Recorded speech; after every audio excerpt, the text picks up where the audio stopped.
నాగనాథ్ గారు, మరి గడిచిన 3 నెలల ప్రకారంగా గోచార ఫలరీత్యా ప్రధానమైన 4 గ్రహాలు శని, గురువు, రాహుకేతువులు రాశి సంచారం చేశాయి. మరి ముఖ్యంగా మనకిప్పుడు కర్కాటక రాశి వాళ్ళు చాలా సమస్యలతో ఎదుర్కొంటూ ఉన్నారు. చాలా దీర్ఘకాలికంగా కూడా వాళ్ళు ఎదుర్కొంటున్న ఈ సమస్యలు కుటుంబ పరంగా కావచ్చు, ఆర్థిక పరంగా కావచ్చు, ఏ విధంగానైనా మరి వాళ్ళు అనుభవిస్తున్న ఈ సమస్యలన్నీ కూడా వాళ్ళ కర్మ ఫలితాలే అంటారా? ఒకవేళ ఇది కర్మ ఫలితమే అయితే వాళ్లకు ఎలాంటి పరిష్కారాలు మీరు చెప్పబోతున్నారు? ముందుగా హైటీవీ ప్రేక్షకులందరికీ కూడా నమస్కారం. నిర్మల్ గారు, సార్, సుదీర్ఘమైనటువంటి సమస్యలు పరిష్కారం అంటున్నారు. సుదీర్ఘమైనటువంటి సమస్యలకి పరిష్కారం సుదీర్ఘ కాలంలో ఎందుకు లేదు, ఎందుకు ఉండట్లేదు? ఒకటే సమస్యని ఎన్నో సంవత్సరాల నుంచి మీరు సంస్కరించుకోవట్లేదు. మీరు 10 ఏళ్ల కింద చేసినటువంటి తప్పు ఇప్పుడు చేస్తున్నారు, 5 సంవత్సరాల కింద చేసిన తప్పు ఇప్పుడు మళ్ళీ చేస్తున్నారు, లేదా గడిచిన 6 నెలల కింద మీరు ఒక మిస్టేక్ చేశారు, మళ్ళీ అదే రిపీట్ మిస్టేక్ ఎందుకు చేస్తున్నారు? అంటే మనం సహజంగా ఏమనుకుంటాము, అరే వాడికి బుద్ధి లేదనో, ఆలోచన లేదనో, లేదా వాడు అమాయకుడనో, లేకపోతే ఎవరినైనా గుడ్డిగా నమ్మేస్తాడనో, సొంత తెలివి ఉంది కానీ వాడడను అని అనుకుంటామని చెప్పండి. అనుకుంటాం, ఖచ్చితంగా అనుకుంటాం. అవునా? When you are repeating the same mistake and you are not reflecting, you are not considering the environment as a fact, then that should either you must be an innocent or else you must be an ignorant. So ఇది కర్కాటక రాశి వాళ్ళకి ఎందుకు ఈ విషయాన్ని నేను ప్రస్తావిస్తున్నానంటే, ముఖ్యంగా కర్కాటక రాశి వాళ్ళకి ఇప్పుడు గోచార ఫలంలో వచ్చినటువంటి మార్పు, అంటే వ్యయభావంలోకి, అంటే మిథున రాశిలోకి కర్కాటక రాశి వాళ్ళకి గురు సంచారం జరిగితే వీళ్ళకి భాగ్యము అంటారు, భాగ్యస్థానం అంటే 9th హౌస్, వీళ్ళకి శని సంచారం జరిగింది. ఎట్ ద సేమ్ టైం కర్కాటక రాశి వాళ్ళకి అష్టమ భావంలోకి రాహువు, కుటుంబ స్థానంలోకి కేతువు సింహరాశిలో ప్రవేశించాడు. చాలా చాలా ఇంపార్టెంట్ పోర్ట్ఫోలియోస్లోకే ఈ ప్రధానమైనటువంటి 4 గ్రహాలు, ముఖ్యంగా 2 ఛాయాగ్రహాల యొక్క ప్రభావం కూడా వీళ్ళ ఆలోచన విధానాన్ని, వీళ్ళ బుద్ధిని, వీళ్ళకు ఉన్నటువంటి పరిస్థితుల్ని ఎలా శాసించబోతుంది అన్నది కూడా వీళ్ళు చాలా చాలా తార్కికంగా, సహనంతో, చాలా ముందు చూపుతోని అడుగులు వేయాల్సినటువంటి తరుణం ఇది. ముఖ్యంగా నెక్స్ట్ కమింగ్ అప్ 1 ఇయర్, అంటే మళ్ళీ వచ్చే మే, జూన్ వరకు కూడా వీళ్ళు ఎంత జాగ్రత్తగా ఉండాలన్నది కూడా మనం ఆలోచించాలి. ముఖ్యంగా కర్కాటక రాశి వాళ్ళకి ఎందుకు వాళ్ళు రిపీటెడ్ మిస్టేక్స్ చేస్తారు?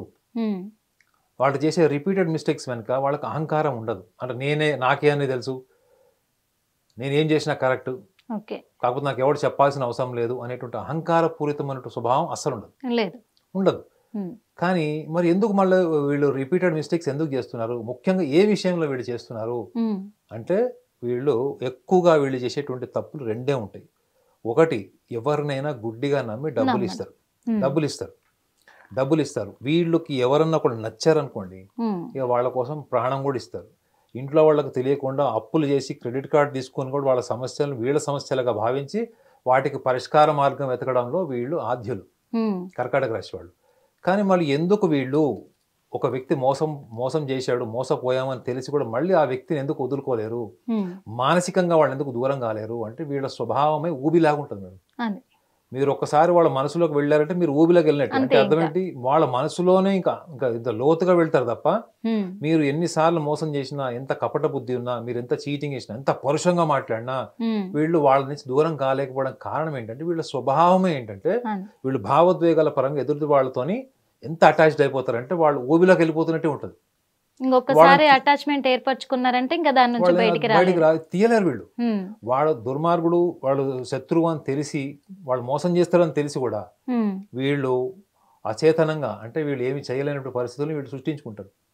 సో వీళ్ళు టాప్ ప్రయారిటీ ఫ్యామిలీకి, రిలేషన్స్కి ఇస్తారు అని చెప్తున్నాను నేను. అట్లాంటిది ఇప్పుడు వాళ్ళకి అక్కడ ఆధ్యాత్మిక పరమైనటువంటి గ్రహము వీళ్ళకి కుటుంబ స్థానంలోకి ప్రవేశించాడు, ధనస్థానము, వాక్స్థానం, వ్యవహార స్థానంలో ప్రవేశించాడు. ఇది ఒక అద్భుతమైనటువంటి మార్పు వాళ్ళకి. సో గతంలో వీళ్ళు కోల్పోయిన డబ్బు కానీ, కోల్పోయినటువంటి రిలేషన్స్ కానీ, అది ఫ్యామిలీ మెంబర్స్ ముఖ్యంగా, ఈవెన్ వాళ్ళకి బ్రదర్ సిస్టర్స్ రిలేషన్స్ కూడా కావచ్చు, బ్రదర్ సిస్టర్స్ తో ఉన్న ప్రాపర్టీకి సంబంధించినవి కావచ్చు, ఇవి ఏ ఉన్నా కానీ వాళ్ళకి ఇప్పుడు ఎదుటి వ్యక్తులే వచ్చి వీళ్ళకి క్షమాపణ చెప్పడమో, లేకపోతే వీళ్ళతో కలవడానికి ప్రయత్నం చేయడమో, మధ్యవర్తిత్వం చేయడమో, ఇలాంటివన్నీ జరిగేటువంటి టైం ఇది. So at the same time వీళ్ళకి అష్టమ భావంలో కూడా రాహు ప్రవేశించాడు. సో అష్టమ భావంలో రాహువు ప్రవేశించడం అంటే ఏంటంటే వీళ్ళు ప్రేమించిన వ్యక్తులు కావచ్చు, పెళ్లి చేసుకోవాలనుకుంటే జీవిత భాగస్వామిగా తీసుకోవాలనుకున్న వ్యక్తులు కావచ్చు, ఆల్రెడీ పెళ్లి చేసుకొని జీవిత భాగస్వామిగా ఉన్న వాళ్ళకి కానీ మనస్పర్ధలు, అభిప్రాయ భేదాలు, కుటుంబపరమైనవి అంటే రెండు కుటుంబాల మధ్య వచ్చేటువంటి అభిప్రాయ భేదాల వల్ల కూడా వీళ్ళు మానసికంగా బాగా కృంగిపోతారు అని ఇందులో ఉంది. సో దీనివల్ల ఏంటంటే వీళ్ళకి కొంచెం violent behaviour, aggressive behaviour develop అయ్యేటువంటి ఛాన్స్ ఉంటుంది మేడం. వీళ్ళకి తెలియకుండానే వీళ్ళకు కోపము, ఆవేశము. కర్కాటక రాశి వాళ్ళకు ఉన్నటువంటి ఒక బలహీనతను మనం మాట్లాడుకోవాలి. వీళ్ళ నోట్లో మాట ఆగదు. మీరు ఒక సీక్రెట్ చెప్పారనుకోండి, అది ఎక్కడో ఒకటి చెప్పేస్తారు. ఎక్కడో ఒకటి అంటే పరిణామాలు తెలుసుకోకుండా చెప్పేస్తారు. సో వీళ్ళ వాక్కు వల్ల వచ్చేటువంటి సమస్యలు కూడా కుటుంబ స్థానంలో కేతు ఉంటే, ఇప్పుడు అష్టమ భావంలో రాహు ఉంటాడు.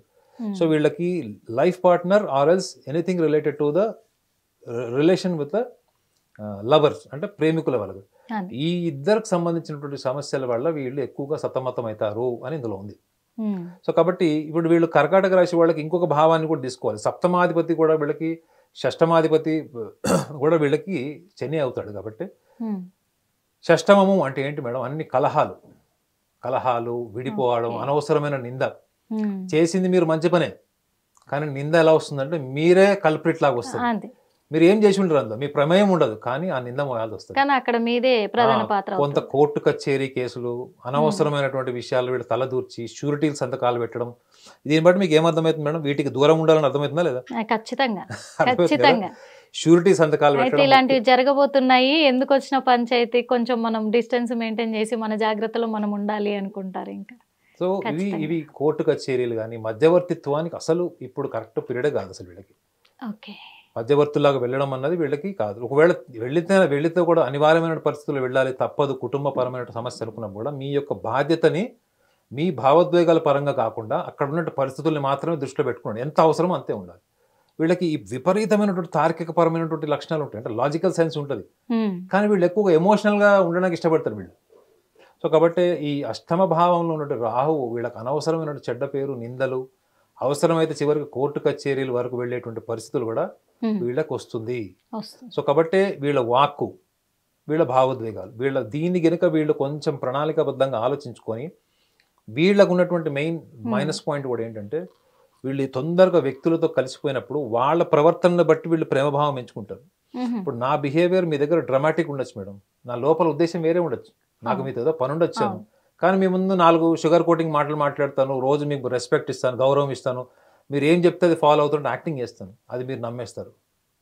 ఈ కర్కాటక రాశి వాళ్ళకి 40-45 ఏళ్ళు వస్తే తప్ప జీవిత అనుభవాల నుంచి నేర్పించేటువంటి బుద్ధి ఎక్కువ పనిచేస్తుంది తప్ప వీళ్ళకి చిన్నప్పటి నుంచి ఉన్నటువంటి బుద్ధిని వీళ్ళు వాడరు వీళ్ళు. దీనివల్లనే వీళ్ళు అనేక రకమైనటువంటి సమస్యలు, అంటే దారిన పోయే ముళ్ళకంప నెత్తినేసుకుంటారు.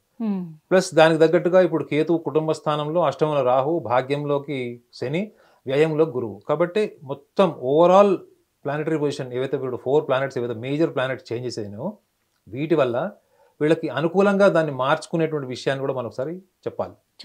ప్రారంధము అనగానే ఏమనుకుంటారు అంటే, ప్రారంధం అంటే మనం మార్చుకోలేము, మనం సంచిత కర్మ నుంచి వచ్చేసాము కాబట్టి మనకి ప్రారంధాన్ని మనం మార్చుకోలేనప్పుడు ఈ మనోవిశ్లేషణ ఎందుకు ఉంటుంది మేడం జ్యోతిష్ శాస్త్రంలో? ఇది నేను చెప్పే విషయం కాదు మేడం, జ్యోతిష శాస్త్రంలోనే నిగూఢంగా ఉన్నటువంటిది ఏంటంటే భావజ్యోతిష్యం అంటారు. ఈ భావాన్ని కూడా ఎందుకు చెప్పారు అంటే, మీకు జన్మల నుంచి మీకు వచ్చేది మనసే. జన్మల నుంచి మీరు వదులుకోలేనిది, మీరు జన్మల నుంచి సంస్కరించుకోబడాల్సింది కూడా మీ మనసునే.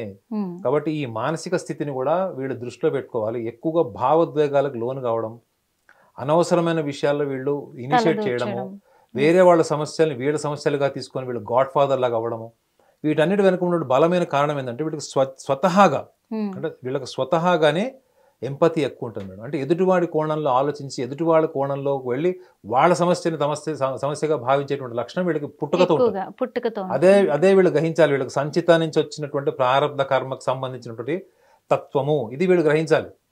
ఇది వీళ్ళకి ఎన్నో సందర్భాల్లో ప్లస్ పాయింట్ అయితే అన్ని సందర్భాల్లో కూడా వీళ్ళకి మైనస్ పాయింట్ కూడా అవుతుంది.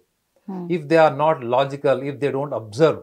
వీళ్ళు చేయాల్సింది ఏంటంటే పరిస్థితుల్ని అబ్జర్వ్ చేయడం ఎక్కువ అలవాటు చేసుకోవాలి. ముఖ్యంగా కుటుంబపరమైన విషయాలు, కుటుంబపరమైనటువంటి ఆర్థికపరమైన విషయాలు, ఈ రెండు మేడం. ఫ్యామిలీ సిబ్లింగ్స్ కావచ్చు, బ్రదర్ సిస్టర్స్ కావచ్చు, ఎవరైనా కావచ్చు, ఆర్థికపరమైన విషయాలు సహాయం చేసేటప్పుడు ఒకవేళ ఆ సహాయం నుంచి మీరు ప్రత్యుపకారం ఏమి ఆశించట్లేదు, నేను సహాయం చేశాను వదిలేస్తాను అనుకుంటే క్లియర్గా ఉండండి. లేదు మీరు ఏమైనా ఎక్స్పెక్ట్ చేస్తున్నారు వాళ్ళ నుంచి, రిగార్డ్స్ కానీ వాళ్ళ నుంచి ఏమన్నా రెస్పెక్ట్ గాని ఏమైనా ఎక్స్పెక్ట్ చేస్తున్నారు అంటే మాత్రం మీ భావోద్వేగాల్ని మీరు అబ్జర్వ్ చేసుకోండి. అక్కడ అటువైపు నుంచి రాలేదనుకోండి, శాశ్వతంగా రిలేషన్స్ దెబ్బతింటాయి, శాశ్వతంగా దెబ్బతింటాయి. భాగ్యంలోకి శని వచ్చాడు, సప్తమాధిపతి. కాబట్టి వీళ్ళకి గతంలో పెళ్లి కాని వాళ్ళు, పెళ్లి అయి కోర్టు కచేరీలు ఎదుర్కొంటున్న వాళ్ళు, జీవిత భాగస్వాములు మళ్ళా రీకన్స్ట్రక్ట్ చేసుకొని మళ్ళా వాళ్ళు కాంప్రమైజ్ అవ్వడం, అండర్స్టాండింగ్ సెటిల్మెంట్కి వచ్చేటువంటి అవకాశం కూడా ఇప్పుడేది. వీళ్ళు చేయాల్సింది ఏంటంటే వీళ్ళు కొంత ఆధ్యాత్మిక పరమైనటువంటి విషయాల్లో వీళ్ళ చింతన పెంచుకోవాలి. They must learn to be practicing spiritual practices. They must learn to excel in spiritual line. They must adapt some guru for some sort of spiritual practice. Even yoga, meditation సంబంధించింది ఏదైనా కూడా కావచ్చు. వీళ్ళకి బాడీ మైండ్ డిసిప్లైన్ మాత్రం ఈ coming up 1 yearలో వీళ్ళకి సూచించాలి madam. లేకపోతే వీళ్ళు చాలా యాంత్రికంగా, మెకానికల్గా వీళ్ళ ఆలోచనలు కూడా ఉంటాయి. ఎవరన్నా వచ్చి వీళ్ళకి కరెంట్ షాక్ పెడితే తప్ప వీళ్ళు అలర్ట్ గారు. ఎవరో ఒకళ్ళు ఏదో ఒక బ్యాడ్ ఎక్స్పీరియన్స్ అయితే కానీ వీళ్ళు అలర్ట్ గారు. అంత నిద్రావస్థలో ఉంటారు వీళ్ళు. ఒక 10 మందిలో 8 మందిని మీరు పరిగణనకి తీసుకోవచ్చు. ప్లస్ దానికి తగ్గట్టుగా ఇప్పుడు కేతు సంచారం కూడా జరిగింది, రాహు సంచారం జరిగింది. రాహుకేతుల సిగ్నిఫికెన్స్ ఎందుకు చెప్తున్నానంటే ఒకటే రోజులో మొత్తం జీవితం మార్చేస్తారు వీళ్ళు. ఎనీథింగ్ మే హ్యాపెన్స్. ఒకటి రాహు విపరీతమైన ప్రవర్తన లేదా కొంచెం అగ్రెసివ్ బిహేవియర్ కానీ, మోడీ బిహేవియర్ వల్ల కూడా వీళ్ళు చాలా మటుకు వీళ్ళు మనస్తాపం చెందే అవకాశం ఉంటుంది. రిలేషన్స్ చెడిపోతే వీళ్ళు డబ్బు పోతే బాధపడరు మేడం, కానీ రిలేషన్స్ పోతే బాధపడతారు. ఒక చిన్న మాట అన్న బాధపడతారు. సో వీళ్ళకి వ్యయభావంలో కూడా గురువు వచ్చాడు మిథున రాశిలోకి. సో కాబట్టి మీరు కూడా గ్రహించాల్సింది ఏంటంటే ముఖ్యంగా ఈ కర్కాటక రాశి వాళ్ళకి షష్ఠమ భావము ముఖ్యంగా గురువు అధిపతి షష్ఠమ భావానికి లేదా భాగ్యానికి. సో కాబట్టి ఈ షష్ఠమాధిపతి, సప్తమాధిపతి, అష్టమాధిపతి, భాగ్యాధిపతి వరుసగా చూసుకుంటే ఈ గురు సంచారము, శని సంచారం 2 గ్రహాలు జరిగినాయి. కాబట్టి ఈ విషయాన్ని వీళ్ళు దృష్టిలో పెట్టుకోవాలి. ముఖ్యంగా ఈ భౌతిక సుఖ సంతోషాలకు సంబంధించిన అంశాల్లో వీళ్ళు తీసుకునేటువంటి నిర్ణయాలు, ముఖ్యంగా ఈ సెప్టెంబర్ మాసం వరకు వీళ్ళు తీసుకున్నటువంటి నిర్ణయాలు, గతంతో కూడుకున్నటువంటి నిర్ణయాలు, అంటే గతంలో తీసుకున్న నిర్ణయాలు అవి డబ్బుకు సంబంధించి కావచ్చు, ఫ్యామిలీ మ్యాటర్స్ కావచ్చు, బిజినెస్కి సంబంధించి వాటిని కూడా వీళ్ళు దృష్టిలో పెట్టుకోవాలి మేడం. వీళ్ళకి ఎప్పుడు వీళ్ళకి ఒక లెసన్ ఉంటుంది. వీళ్ళు తప్పుల నుంచే నేర్చుకుంటారు. కాబట్టి గతంలో జరిగిన విషయాలను కూడా వీళ్ళు పరిగణలోకి తీసుకొని నెక్స్ట్ జరిగేటువంటి కార్యాచరణకి వీళ్ళు ప్రణాళిక కింద తీసుకొని వీళ్ళు కనుక ముందుకు వెళితే కొంత వీళ్ళు ఆధ్యాత్మిక చింతన కూడా పెంచుకోవాలి. వీళ్ళు స్పిరిచువల్ ప్రాక్టీసెస్ అంటే వీళ్ళు క్షేత్రాలకు వెళ్ళడం మాత్రమే కాకుండా స్వీయ అవగాహన. నేనైతే ఆల్రెడీ కర్కాటక రాశి వాళ్ళకి చెప్తున్నాను, స్వీయ అవగాహనకు మించినటువంటి ఆధ్యాత్మికత ఇంకోటి లేదు madam. The more you are aware, the more you are divine. You are close to the divine. Yes. The more you are spiritual. So that self-awareness is all beautifully explained in astrology. That's what I'm trying to explain in every Rashi, that what kind of personality is adhere in their zodiac, in their Rashi. ఇది గనక వాళ్ళు నేర్చుకొని వాళ్ళు కొంచెం సాధన చేస్తే ఈ 4 ప్రధాన గ్రహాల యొక్క ప్రభావము వీళ్ళకి సంచిత కర్మ నుంచి ఏర్పడినట్టు ప్రారంభం ఏదైతుందో దాని తీవ్రతను తగ్గిస్తుంది. లేదా ఆ ప్రారంధం కూడా వీళ్ళ జీవితంలో అద్భుతమైనటువంటి మార్పులు తీసుకురావడం కూడా అనుకూలంగా మారుతుంది. అంటే 100% కరెక్ట్గా చెప్పారు. ఎందుకంటే ఇప్పుడు చూసుకున్నట్లయితే గతంతో పోల్చుకుంటే గతంలో వాళ్ళు ఏం చేశారు, ఎలా ఆలోచించారు అనేది పక్కన పెడితే ఈ 4 గ్రహాలు సంచారం చేశాయి. కాబట్టి ఇప్పుడు చాలా జాగ్రత్తగా కూడా కర్కాటక రాశి వాళ్ళు ఉండడము ముఖ్యం కాబట్టి మీరు చాలా చక్కగా చెప్పారు. వాళ్ళు ఏం చేస్తే ఇప్పుడు ఈ దశ నుంచి వాళ్ళ కర్మఫలాన్ని తప్పించుకోగలరు, అలాగే ప్రారబ్ధ కర్మను కూడా వాళ్ళు ఎలా ఛేదించగలరు అని చెప్పేసి చాలా క్లియర్గా చెప్పారు. మరి ఇప్పుడు వాళ్ళ మాట చాతుర్యం కావచ్చు, అలాగే వాళ్ళ బుద్ధి కావచ్చు, ఒక లగ్నంలో పెట్టుకోవాలి, వాళ్ళు స్థిరంగా ఉండాలి, ఆలోచనే వాళ్ళకు ఆయుధము అని చెప్పారు. అందుకు మా హిట్ టీవీ ప్రేక్షకుల ద్వారా మీకు మనస్ఫూర్తిగా ధన్యవాదాలు.